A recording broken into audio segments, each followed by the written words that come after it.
The outer rim mining world of Brask 4 was a lonely, dust-choked place where starships limped to repair yards and stayed far longer than they ever wanted to. And Evan Hale, a human mechanic with grease-stained hands and a quiet heart, had worked there for almost a decade. He wasn't famous. He wasn't brilliant. He just had a gift for fixing things other people gave up on.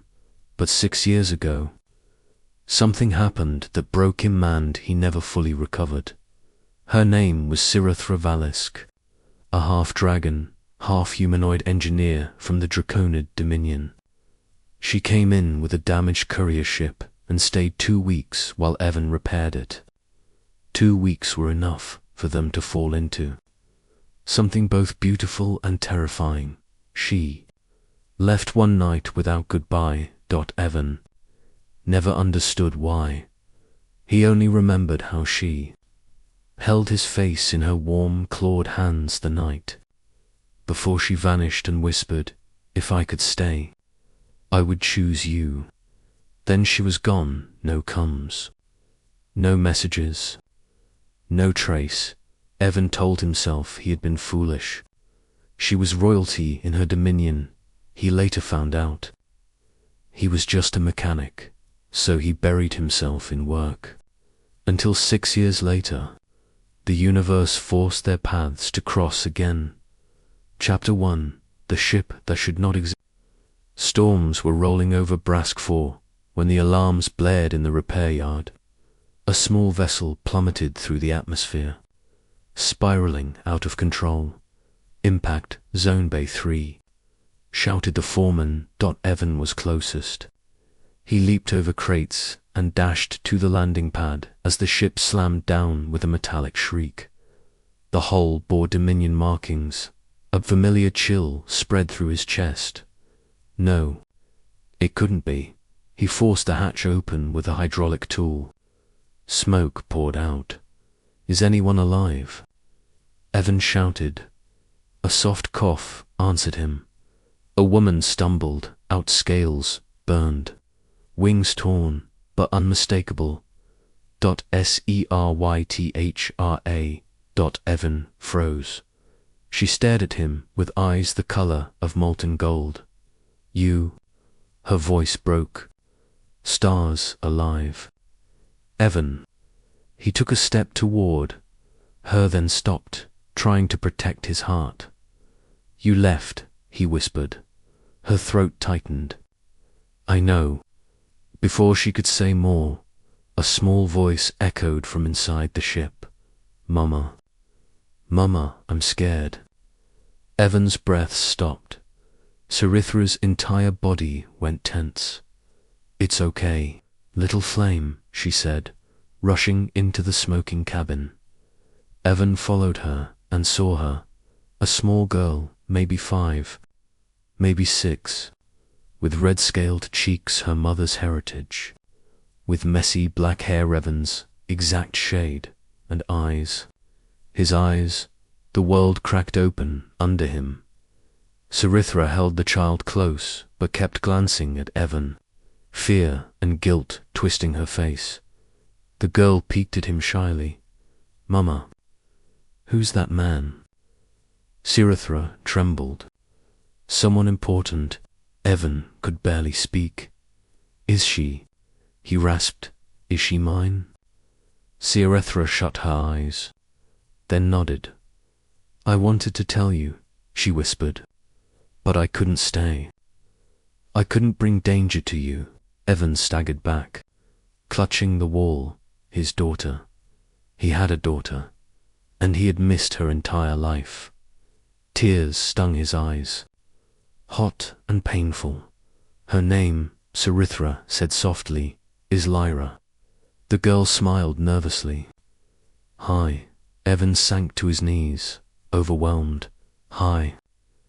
"Lyra," he whispered, voice breaking. Sirithra watched him with heartbreak written on her face. But their reunion ended abruptly when alarms in the ship crackled to life. A damaged beacon was still broadcasting eyes widened with panic.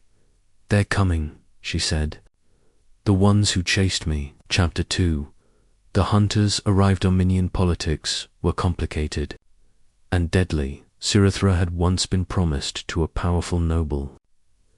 When she refused the arrangement and fled with her newborn daughter, she was branded a traitor. For 6 years, she had been hunted. Now her ship had crashed, and her pursuers were minutes away. Evan stood and wiped his eyes, anger and determination burning through him. "You're not running anymore," he said. "Not alone." Sirithra shook her head. "Evan, you don't understand." "Oh, I understand plenty. You kept my daughter safe for 6 years. Now it's my turn." She stared at him, speechless. Lyra tugged his sleeve. Her tiny talons scratched him lightly. "Are you my dad?" she asked. Evan's breath caught again. He nodded. If you'll have me." Lyra smiled a bright, innocent smile that shattered him. "I always wanted a dad." His heart broke and healed all at once, but the moment was cut short when a dark shape descended from the clouds. A Dominion hunter craft. Evan grabbed Sirithra's arm. "Come on. Repair Bay 7 got something they won't expect." Chapter 3. The Mechanic's Last Stand. Repair Bay 7 held Evan's pride and joy, heavily modified hauler tug he had rebuilt over 5 years. It wasn't pretty. It wasn't fast, but it was strong and armed. He strapped Lyra in. Sirithra stood by the gun controls. Another hunter ship roared overhead, firing warning shots. Sirithra's wings flared instinctively, shielding Lyra. "They'll take her," Sirithra whispered. "They'll raise her as a political pawn." Evan's jaw clenched.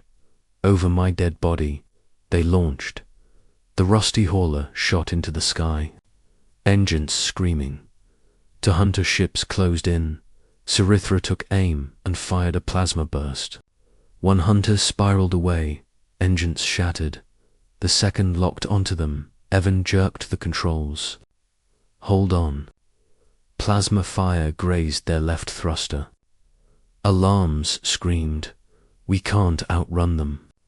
Sirithra shouted. Evan smirked. Who said anything about outrunning? He dove straight toward the mountains. The hunter followed, confused at the last moment. Evan pulled up sharply. The hunter didn't. It slammed into the cliff in a fiery explosion. Sirithra stared at him in awe.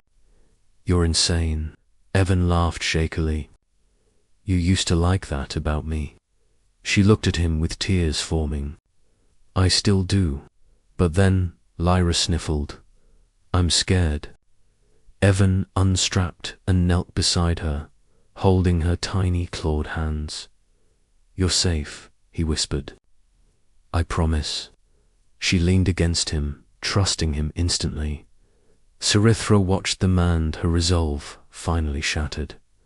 "I should never have taken her from you," she whispered. "I was afraid. I thought keeping my distance would protect you both." Evan shook his head. "You gave her life. You kept her safe. 6 years, all alone. Don't apologize for surviving." Sirithra's breath hitched as tears finally fell. Chapter 4. A Family Reborn. They returned to the repair yard after confirming the hunters were gone. Evan carried Lyra, who had fallen asleep on his shoulder. Sirithra walked beside him, silent but no longer distant. "What now?" she asked softly. Evan looked at her, then at Lyra. "Now, we fix what's broken." Sirithra bit her lip. "You want to be part of her life." He almost laughed. "I want to be part of both your lives." She stared at him, eyes shining. "I thought I lost you the day I flew away," she whispered. You didn't, Evan said. You just took the long way back. She laughed quietly, that same gentle, warm laugh he remembered, and for the first time in 6 years. She took his hand. I don't know what tomorrow looks like, she said. The Dominion won't stop hunting. Then they'll have to deal with me, Evan replied. Humans protect their family. Sirithra smiled, Sruli smiled. Lyra stirred and blinked sleepily at them. Are we a family now? She asked. Evan kissed her forehead. Yes, he whispered. From now on. Sirithra wrapped her wings around both of them, creating a warm, protective cocoon. For the first time in years, she felt safe. For the first time ever, Evan felt whole, and Lyra felt the love of both her parents finally together. The universe might chase them, enemies might hunt them, but humans don't give up. Dragons don't bow, and families don't break. Not anymore, not ever again. Asterisk.